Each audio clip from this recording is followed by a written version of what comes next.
everybody, it's Brendan joining you once again. Thank you all so much to everyone who has tuned in to the past few episodes of our brief Bible study video series. I hope you guys have enjoyed this series, and I hope that it can continue to be a way for us to engage with Scripture as a community, for me to be able to share my thoughts on Scripture passages, and for you all to be able to share your thoughts on Scripture passages with me. So thank you all again to everyone who has tuned in. Today we're going to be sharing a much more lighthearted passage than our last video. This passage comes from the Gospel according to John, which is a lot of people's favorite Gospels for a lot of reasons. It's beautifully written, features a lot more poetic and long-winded language from Jesus, a lot more dialogues and discussions about the meaning of Jesus being the way, the truth, and the light, what it means for Jesus to be the Son of God. So it's a very, very beautiful gospel for a lot of reasons, a lot of people's favorite gospel, as I said. And this comes right from the beginning of the Gospel of John when Jesus calls one of his first apostles to him. So let's go ahead and take a look at that, and I'll offer my thoughts and reflections on it. So this is a reading from the Gospel according to John. The next day, Jesus decided to leave for Galilee.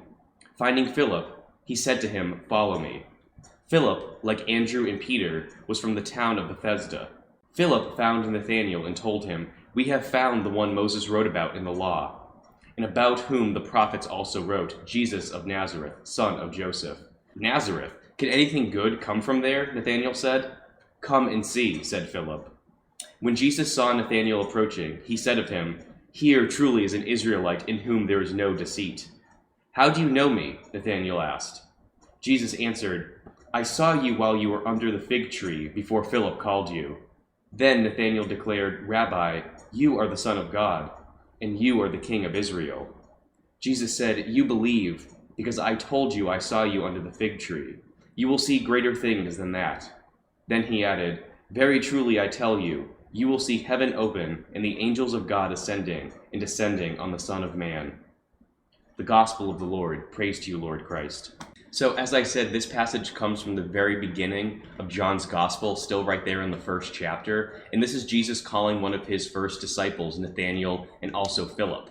And I think this passage can be really helpful in analyzing and understanding Jesus' humanity, because this is a very human interaction. Jesus isn't performing any miracles. He's not really even preaching. He's just calling a disciple to him. He's having a very simple human conversation.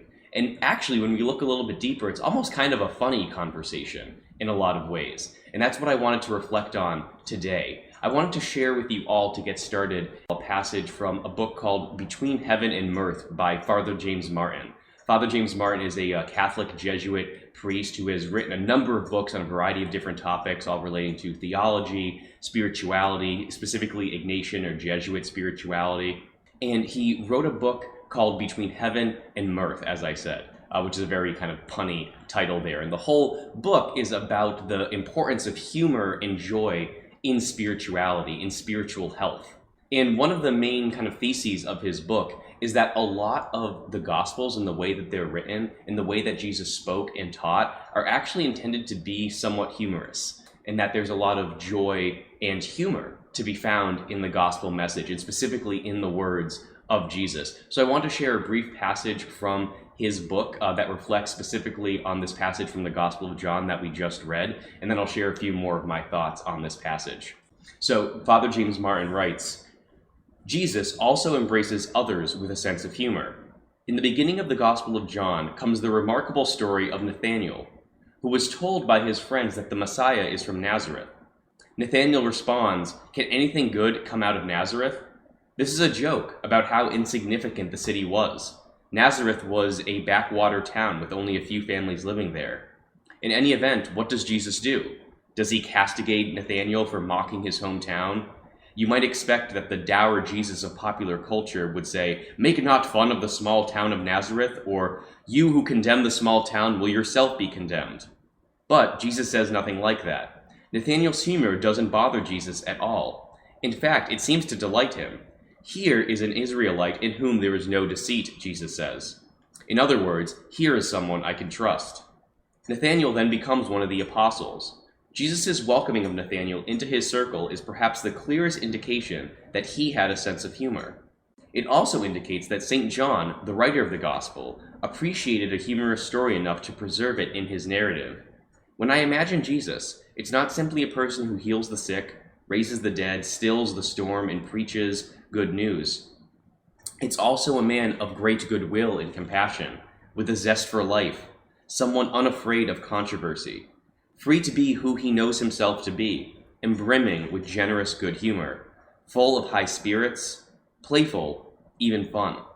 This story and this idea of Jesus being sort of fun and playful with one of his friends, Nathaniel, kind of cuts against the way Jesus is sometimes portrayed in popular culture and maybe the way that we imagine him in our own minds. I know in my study, in my home, I have this very beautiful portrait of Jesus in his Sacred Heart. It's a very beautiful image that it was passed down to me from my grandmother. But in that image, he's looking very stern, very serious, very dour. And that's kind of a lot of the ways that we see Jesus portrayed in art as being very thoughtful and contemplative and very serious. And he certainly was at points, like absolutely. In the Garden of Gethsemane, there was very little lightheartedness and humor there. He was certainly very serious when he needed to be. But sometimes we can miss the fullness of Jesus's humanity. We obviously, as Christians, believe that Jesus was fully human and fully divine. But sometimes in our own private prayer and worship, in contemplation and reflection, we can focus mainly or even exclusively on Jesus's divinity. Now, there's nothing wrong with that. The fact that Jesus was fully divine is the reason that we worship him in the first place, of course.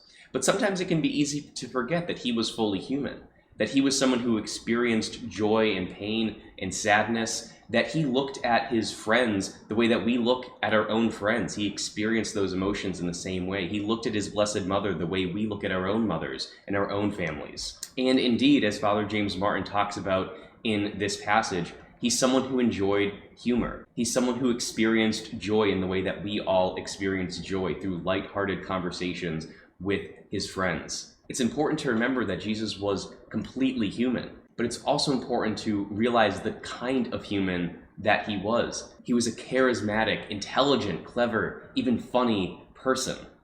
If Jesus was always the serious and contemplative person that we see portrayed in popular culture, or maybe even in our own minds, he never would have garnered the following that he did. People naturally gravitate towards people who are open and have a zest for life, who are playful, fun, even funny. These characteristics of Jesus' personality are central to who he is and can actually shed a lot of light for us to see what it is we should be emulating in our lives. This can be really central to guiding our own spiritual development, emulating all that Jesus was, all the aspects of his personality, all the things that made him such a magnetic and holy figure.